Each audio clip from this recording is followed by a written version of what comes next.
But time I was speaking to my good friend Orville. We were we were sitting on a park bench watching the pigeons. I was on the left, he was on the oh wait, was I on the right or left? Anyways, it doesn't matter. We were sitting on there watching the pigeons.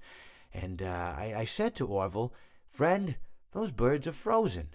And he kind of looked at me like I'd lost my mind. But I reminded him that it was winter, and often birds will sit in a tree until they freeze, and then they sort of fall to the ground until the sun warms up and they can move around again. So I said to Orville, "You'd might as well save those breadcrumbs until the birds thaw, because they can't very well enjoy them in the condition they're in." To which he asked what I meant, and asking what condition the crumbs should be in before he threw them to the birds, assuming that I meant the birds couldn't enjoy the breadcrumbs in the condition that the crumbs were in, when in fact I had meant the birds could not enjoy them in the condition that the birds were in, considering that the birds were frozen.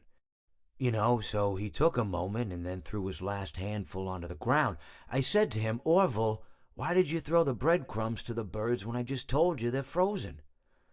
To which he responded, "The breadcrumbs are not frozen." Again, misunderstanding my words. I didn't mean to say that the breadcrumbs were frozen when I said I told you they're frozen. I'd been referring to the birds.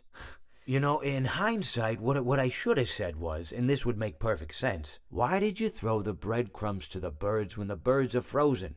He misunderstood upon my correction, stating that he didn't know what else to do with the breadcrumbs, and that perhaps, when the birds thawed, they'd still be able to eat the crumbs. So I said to Orville, and this is what I said to him, I said, "Orville, the birds may be dead,